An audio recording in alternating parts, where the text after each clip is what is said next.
Bonjour à tous. Aujourd'hui, on va s'intéresser à une figure vraiment fascinante du XVIIe siècle, François de Sales.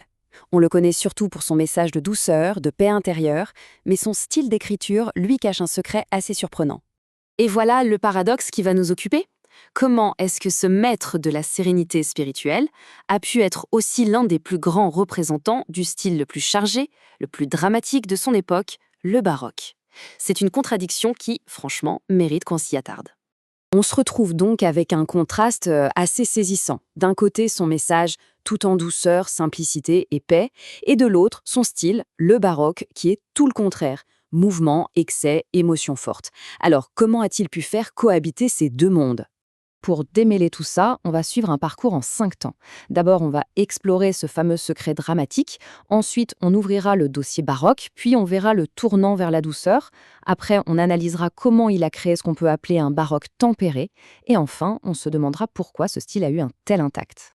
Première partie, le secret dramatique d'un saint. Pour bien comprendre, il faut se remettre dans le contexte. François de Sales, c'est une figure majeure de la contre-réforme catholique. Et à cette époque, l'art, c'est une arme de persuasion. On utilise des images fortes, un style spectaculaire pour toucher les cœurs et les esprits. Il baigne donc complètement dans cette culture de l'intensité. Bon, maintenant passons aux preuves. On va regarder de plus près comment son écriture colle parfaitement au style un peu théâtral de son temps. D'abord, un petit rappel. Le baroque littéraire, qu'est-ce que c'est au juste? Eh bien, c'est un style qui cherche à créer un effet, à émouvoir. Il mise tout sur le mouvement, l'intensité, les contrastes forts et des images qui frappent l'imagination pour convaincre. C'est l'art de la persuasion par l'émotion. Et cette phrase illustre ça à merveille. Pour François de Sales, la foi, ce n'est pas quelque chose de figé, de statique. Non, c'est un élan, un mouvement, une ascension passionnée de l'âme vers Dieu. C'est une spiritualité en action, une sorte de drame intérieur, ce qui est une idée purement baroque. Du coup, on retrouve chez lui toute la boîte à outils des écrivains baroques. Il parle des mouvements de l'âme, il joue sur les contrastes entre un Dieu immense, transcendant, et en même temps très intime, très proche. Et surtout, il adore les métaphores très visuelles, très concrètes.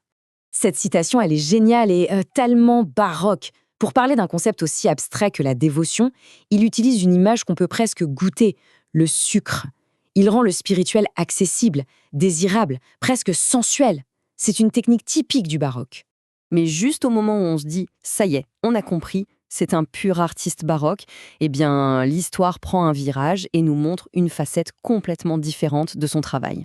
Parce qu'il faut bien voir que son but, ce n'est pas juste de faire des belles phrases. Son objectif est avant tout pastoral. Il ne s'adresse pas aux savants en latin, non. Il écrit en français, un français simple, clair, pour que tout le monde puisse le comprendre. Et cette volonté de simplicité, ça vient déjà calmer un peu l'exubérance baroque. Et sa grande image pour décrire le cheminement spirituel, c'est celle de l'échelle de Jacob. Attention, ce n'est pas un grand saut dramatique vers le ciel, c'est plutôt une montée progressive, marche après marche, en douceur, chacun à son rythme, sans chercher l'excès. On est loin de l'emportement baroque classique. Alors, la grande question, comment fait-il pour réconcilier ces deux aspects? L'artiste qui aime le drame d'un côté et le guide spirituel qui prône la douceur de l'autre. En fait, la clé, c'est qu'il ne rejette pas le style baroque. Il le dompte, il le réoriente. Il prend les outils de l'intensité baroque, mais il les met au service d'un autre but. L'émotion forte devient la chaleur de l'amour bienveillant. Le contraste saisissant devient une recherche d'équilibre. Et la rhétorique de la persuasion devient un accompagnement en douceur. Le point crucial, il est donc là.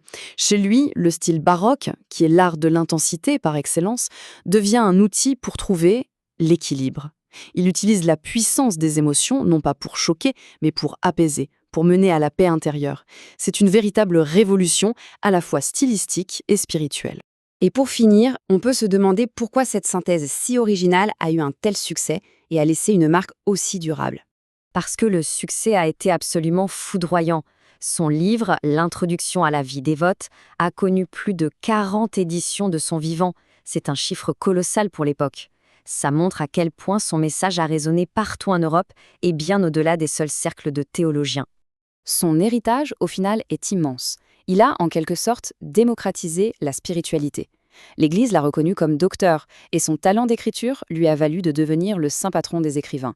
Mais sa plus grande réussite, c'est peut-être d'avoir prouvé que la ferveur et l'intensité ne sont pas les ennemis de la douceur, mais qu'elles peuvent au contraire la servir. Et c'est la question que son œuvre continue de nous poser des siècles plus tard. Une question qui connecte directement ce style littéraire du XVIIe siècle à une quête profondément humaine et intemporelle, celle de la paix intérieure.